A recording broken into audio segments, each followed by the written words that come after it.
Berikut. Ya, sekarang kita masuk kepada pendidikan anak usia dini, dasar, dan menengah. Rencana ke depannya.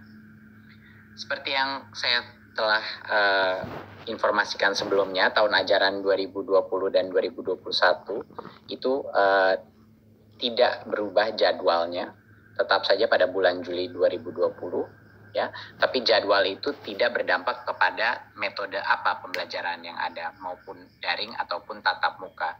Jadinya kami tidak mengubah kalender pembelajaran, tetapi kita telah mengambil keputusan di Kemendikbud untuk daerah dengan zona kuning, oranye, dan merah, yaitu zona-zona yang telah didesignasikan oleh gugus tugas yang punya resiko COVID dan penyebaran COVID, itu dilarang saat ini melakukan pembelajaran tatap muka di satuan pendidikan. Jadinya untuk zona-zona yang merah, kuning, dan oranye ini merepresentasikan pada saat ini 94% daripada peserta didik, ya, di pendidikan dini, dasar, dan menengah. 94% daripada peserta didik kita tidak diperkenankan untuk melakukan pembelajaran tatap muka. Jadinya masih belajar dari rumah, ya. Yang 6%, yaitu yang di zona hijau, itulah yang kami memperbolehkan pemerintah daerah untuk melakukan pembelajaran tatap muka, tetapi dengan protokol yang sangat ketat, yang itu yang akan kita jelaskan. Jadi saya ulang lagi, bahwa untuk saat ini, karena hanya 6% daripada populasi peserta didik kita yang di zona hijau, hanya mereka lah yang kita berikan persilakan untuk pemerintah daerah mengambil keputusan untuk melakukan sekolah dengan tatap muka. Sisanya yang 94% tidak diperkenankan, dilarang, karena mereka masih ada resiko penyebaran COVID. Berikutnya. Jadi bagaimana kriteria kita untuk memulai pembelajaran tatap muka?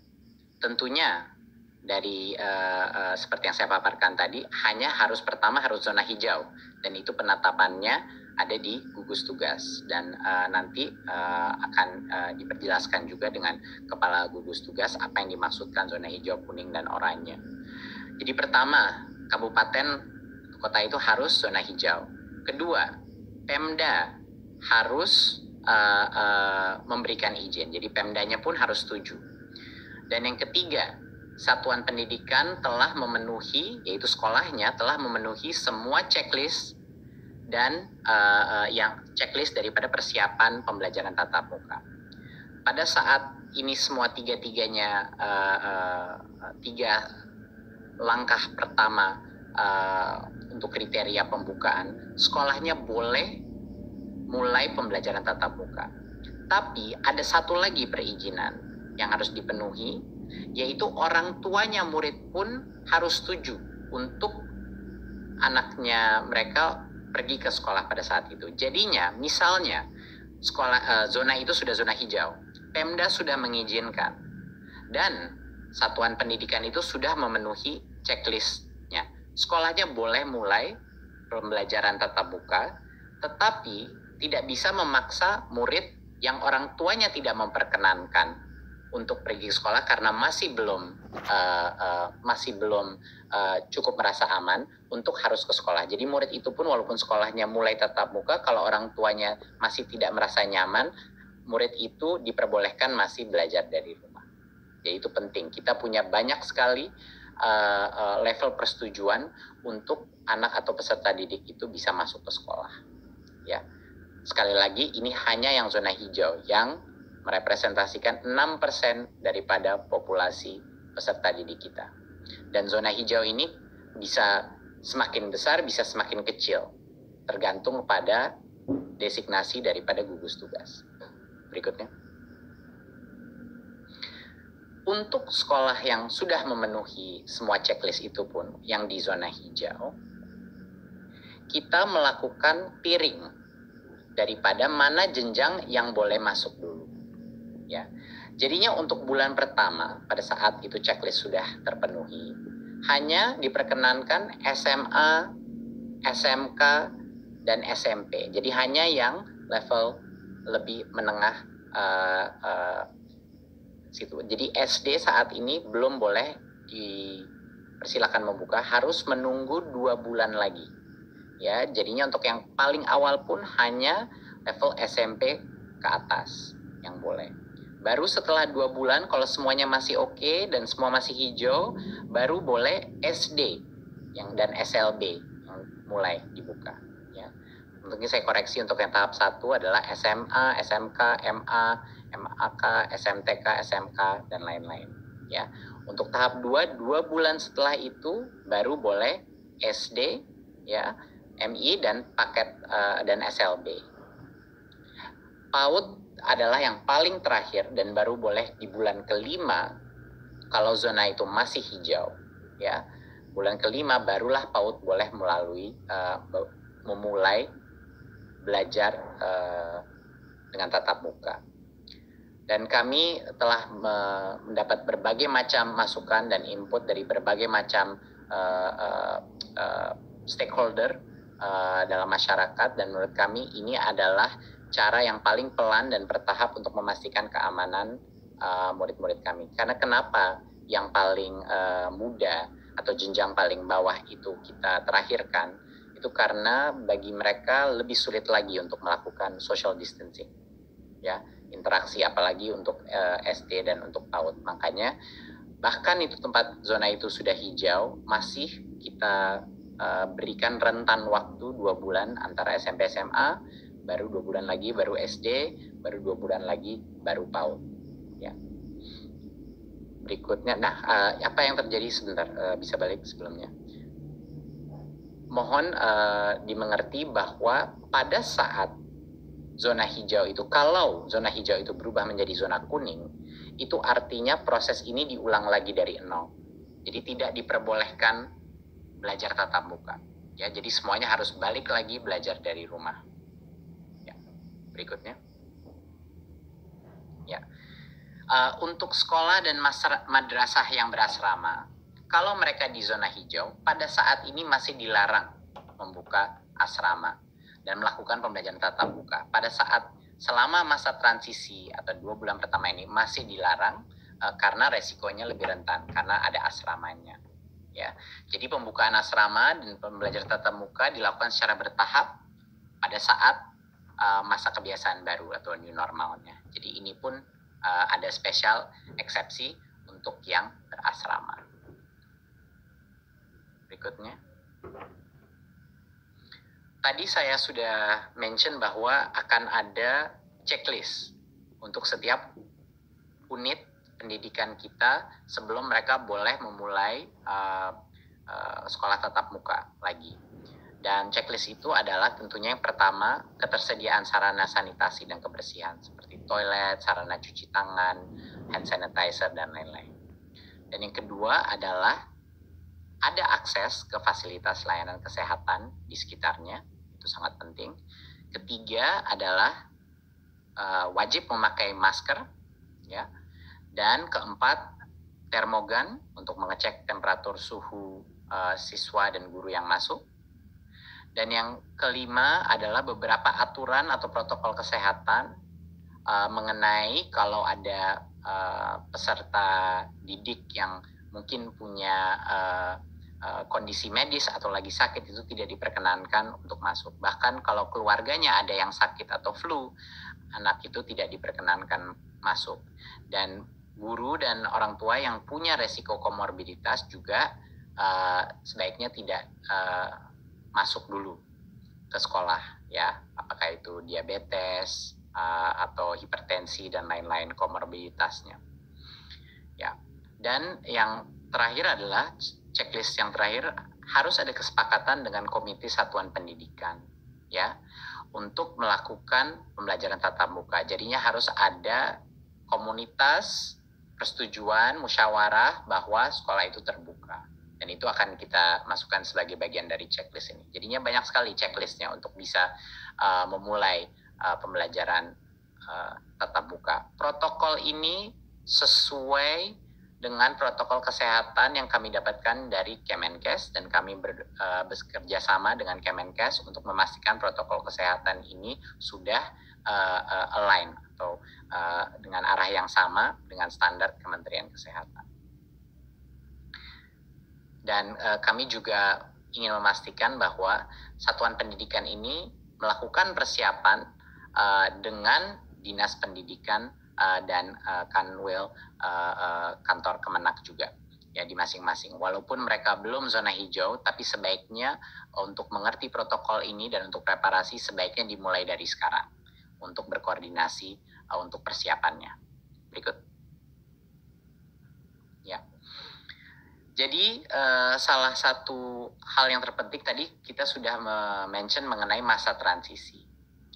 Jadinya pada saat itu sekolah, misalnya di bulan Juli di zona yang hijau di satu kabupaten ingin memulai, dia sudah semua checklist sudah terpenuhi dan dia memulai pembelajaran tatap muka. Tapi tidak bisa normal dulu. Selama 2 bulan pertama dia buka, ada berbagai macam restriksi yang kita akan lakukan. Yang terpenting adalah dalam kondisi kelasnya. Yang tadinya peserta didik rata-rata itu 28 sampai 30 anak per kelas, untuk 2 bulan pertama maksimal 18 peserta didik per kelas. Ini untuk pendidikan dasar dan menengah. Ya, jadinya sekitar kapasitasnya setengah atau 50%, sekitar 50% daripada kapasitas normal. Jadi secara otomatis sekolah ini yang melalui masa transisi ini harus melakukan proses shifting. Ya, harus ada shifting, dan kami memberikan kebebasan bagi unit pendidikan untuk menentukan seperti apa mau shiftingnya, per harian, per mingguan, angkatan kelas atau apa. Tapi dipastikan bahwa hanya boleh maksimal di dalam kelas 18 peserta didik untuk pendidikan dasar dan menengah. Dan untuk SLB jaga jarak minimum 1,5 meter. Itu 1,5 meter adalah suatu social distancing aturan untuk semua jenjangnya ya. Tapi untuk SLB maksimal 5 peserta didik per kelas.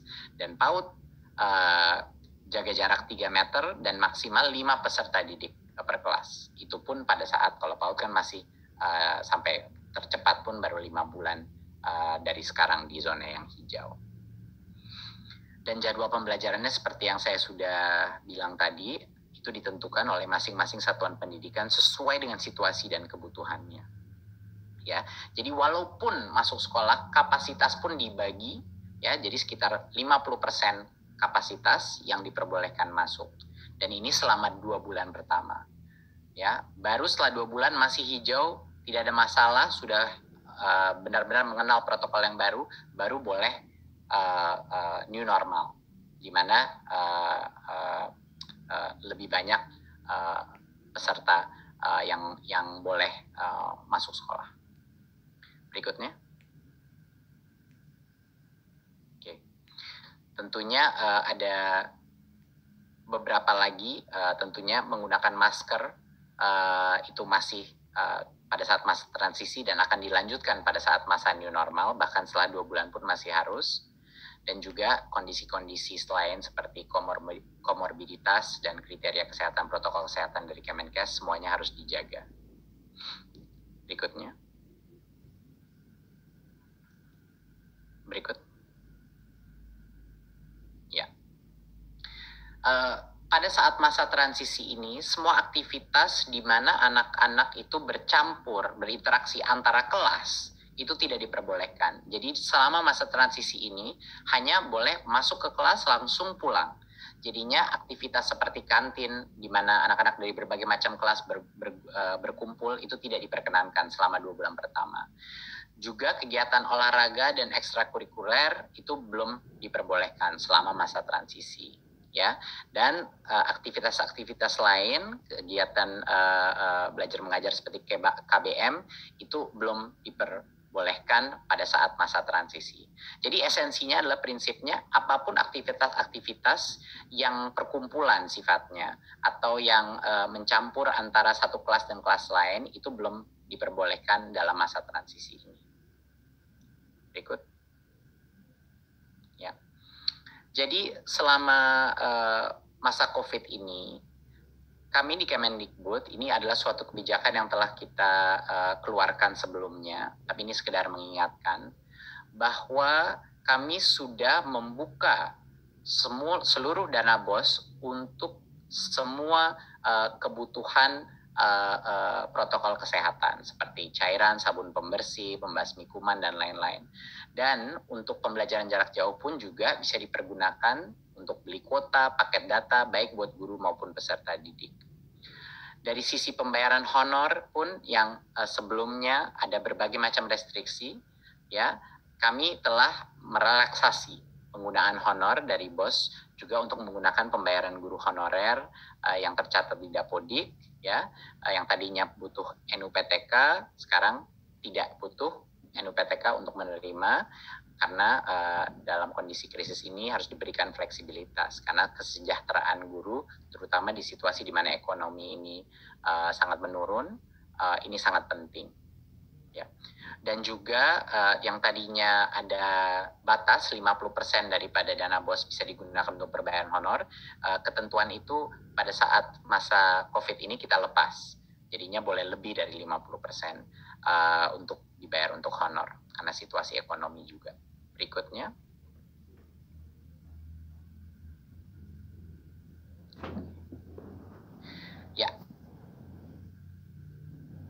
Ya, BOP PAUD juga sama.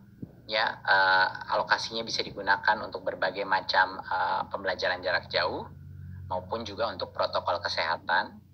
Sama juga yang tadinya honor itu hanya untuk transport pendidik, sekarang untuk pembiayaan honor pendidik bisa digunakan BOP PAUD sehingga lebih fleksibel, tidak hanya digunakan untuk transport, biaya transport pendidik. Dan yang sebelumnya persentase penggunaannya disekat-sekat, untuk masa krisis ini tentu besaran persentase per kategori itu dilonggarkan, jadi tidak ada lagi diberikan sekat-sekat, jadi sesuai dengan kebutuhan masing-masing PAUD yang ada. Jadi ini sekedar penekanan dari kami bahwa fleksibilitas penggunaan dana BOS itu bisa digunakan untuk melakukan masa transisi ini, ya, terhadap new normal. Dan itu sudah kita bebaskan bagi masing-masing kepala sekolah untuk menggunakan diskresinya untuk menjaga protokol kesehatan jika mereka sudah di zona hijau. Berikut.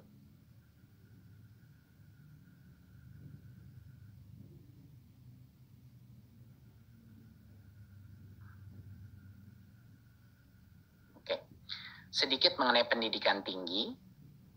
Berikut. Ya, tahun akademik pendidikan tinggi tetap dimulai bulan Agustus 2020, ya.